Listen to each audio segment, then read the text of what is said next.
Hey guys, welcome back to the Hez Project. I'm John Ortolaza, and I've finally given myself some time to sit down and rewatch Captain America the Winter Soldier. It's a sequel to the first Avenger that I reviewed a couple weeks ago. So we're in the midst of the Falcon and the Winter Soldier series, so I just thought it would be appropriate to give you the reviews for the Captain America films. If you guys have seen my review for Captain America the First Avenger, you know that I am kind of a big defender of it. I do really appreciate a lot of aspects of that film, theme-wise, music, it's all there, and I really do love that movie. It's a really great superhero film.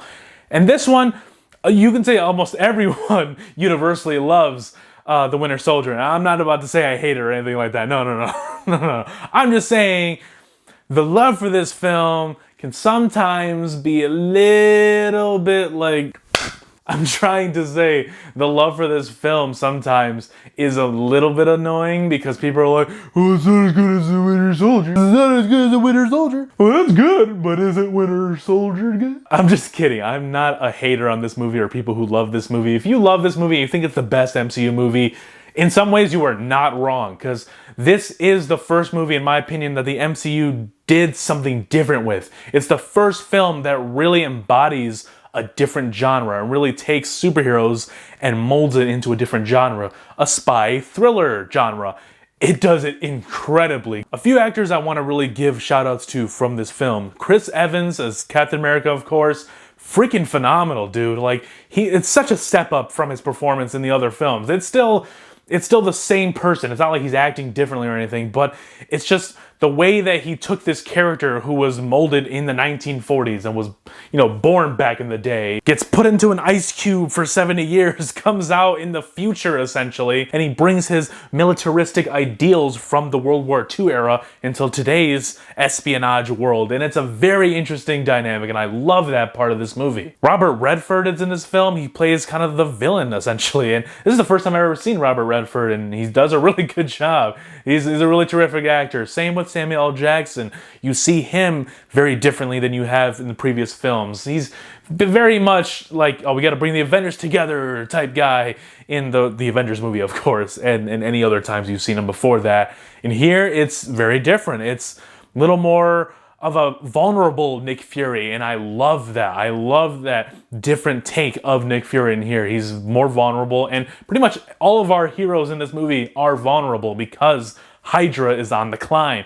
They have been infiltrating S.H.I.E.L.D. for quite some time now, and that's also a really cool element of the film. You have no idea who to trust in this movie, and that's a really awesome part of the film. Like, Steve Rogers in moments doesn't even know if he can trust Nick Fury or Natasha, played by Scarlett Johansson. And while Hydra is on the climb to take over S.H.I.E.L.D. and take over the world by setting up these helicarriers that go all across the country, you have the Winter Soldier, who is trying to take out Nick Fury and other people who stand in their way of taking over the world. And the Winter Soldier is Bucky Barnes, who is Captain America's buddy from World War II that fell off the cliff or train or whatever. He was presumed dead, but nope, they just attached a metal arm onto him and then he became their assassin. And talking about the Winter Soldier reminds me of the awesome soundtrack by Henry Jackman, which I believe the Winter Soldier is the first film he composed music for, and then he went on to do Civil War. He's awesome. I love his music in here. That eerie sound of the Winter Soldier every time he pops up, it's so good. My favorite part about this score is that he didn't just throw out everything that was laid out for him by Alan Silvestri. No, he took that score, took elements of it, especially the theme, and he just kind of added to it, and it was really good. He added a modern take to it, and it sounds incredible, especially during the action scenes. Freaking awesome, dude. So I can totally see why people love this movie and think that no other Marvel film has touched it since 2014. I totally understand that, because it embodied this other genre better than any superhero movie ever has, with the exception of The Dark Knight. I feel like that was the first one who did it, and probably did it a little bit better, just a little bit better, We'll talk about The Dark Knight later on, maybe closer to Robert Pattinson's Batman. But anyways, guys, Let me know down below if you are a fan of the Captain America films, especially Winter Soldier. Are you a lover of the film as much people are? Because everyone seems to gush over this film, and I understand it. I totally do. I'm just not the type to do that.